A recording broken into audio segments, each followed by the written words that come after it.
हमारे ब्रज की दो सखियां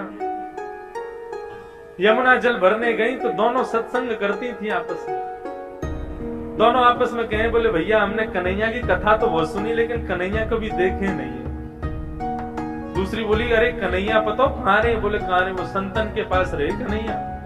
अच्छा, बोले कहां पे? वो संतन के संग झोली रहे ना, बस झोली में बैठो रहे अंदर कन्हैया। अच्छा, कब मिलेगो हमें, कब दर्शन देगो झोली से निकल के? तभी एक संत वहां पर आकर के यमुना किनारे बैठे, उन्होंने अपना झोली कमंडल सब उतार के वहां रख दिया और स्वयं यमुना जी में स्नान करने चले गए। अब दोनों सखी बोली, बोले भैया या की कमंडल या की झोली में जरूर कन्हैया बैठे होंगे, चल चल के दर्शन करें। बोले कहीं संत निकल के नहीं आ जाए। बोले अरे जितने में आवेगो इतने तो हम देख के वाकू भाग जाएंगे। अब संत की झोली खोली, झोली में खूब सारे ग्रंथ निकले, ग्रंथों को निकाला, आदि आदि सब निकाले।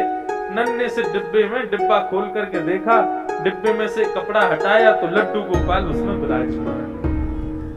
अब तो सखियां दोनों आपस में, देख देख गोपाल जी, देखी बेटो कन्हैया। अरे बहन कितना सुंदर है कन्हैया। नन्हे से गोपाल जी हाथ में माखन लेके बैठे। लड्डू गोपाल बोले सुन सुन, डिब्बा में बैठे, जल्दी बाहर निकाल। अब जैसे ही बाहर निकाले तो दूसरी सखी बोली, देख कन्हैया डिब्बा में बैठे बैठे उनके हाथ पांव कैसे सिकुड़ गए। अब लड्डू गोपाल के तो हाथ पांव ऐसे ही रहते हैं, लेकिन गोपी का भाव कैसा? बोले देख हाथ पांव डिब्बा में बैठने से सिकुड़ गए इनके। चल मेरे पास मक्खन रखो, इन्हें मक्खन से मालिश करके इनके हाथ पावन को सीधा कर दो।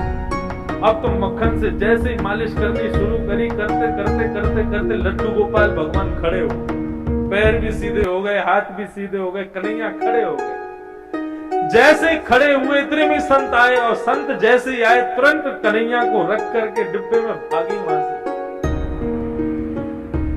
संत ने आकर के देखा तो लड्डू गोपाल, जो कि लड्डू गोपाल के रूप में थे, वो खड़े हो गए। संत ने तो कहा कि अब उन सखी रुकती तो उनको प्रणाम करता, वो तो चली गई। प्रभु आज आपने बड़ी कृपा करी, आपने ऐसा चमत्कार दिखाया, आज ऐसे स्वरूप में दर्शन दिए। साष्टांग दंडवत करके जैसे ही चरण स्पर्श किए, संत का स्पर्श करते ही लड्डू गोपाल फिर से लड्डू गोपाल बन गए। संत के नेत्रों से आंसू बहने लगे, 2-4 घंटे रोता ही रहा। बोले प्रभु उन सखियों को ये तक नहीं पता कि आपके भोग के लिए मंत्र क्या बोलना चाहिए, आपका स्पर्श कैसे करना चाहिए, आपका भोग कैसे लगाना चाहिए। ऐसे अबोध उन सखियों के भाव से आप सीधे हो गए, और मैं जिसने आपकी प्राप्ति के लिए घर छोड़ा, परिवार छोड़ा, सब कुछ छोड़ के सन्यासी बना, मेरे स्पर्श करते आप फिर से लड्डू गोपाल बन गए। क्यों? आपको मैं प्रिय नहीं? भगवान बोले अब तो बोलना ही पड़ेगा। तुरंत गोपाल जी बोलने लगे, बोले देखो हम आपके पास रहते हैं क्योंकि आप भाव से हमारी सेवा करते हो, लेकिन आप सदैव हमको मूर्ति मानते हो। उन सखियों ने हमको मूर्ति नहीं माना, इसलिए हम करते। ये मूर्ति भाव अपने हृदय से निकाल दो, हम सदैव आपसे भी बात करेंगे।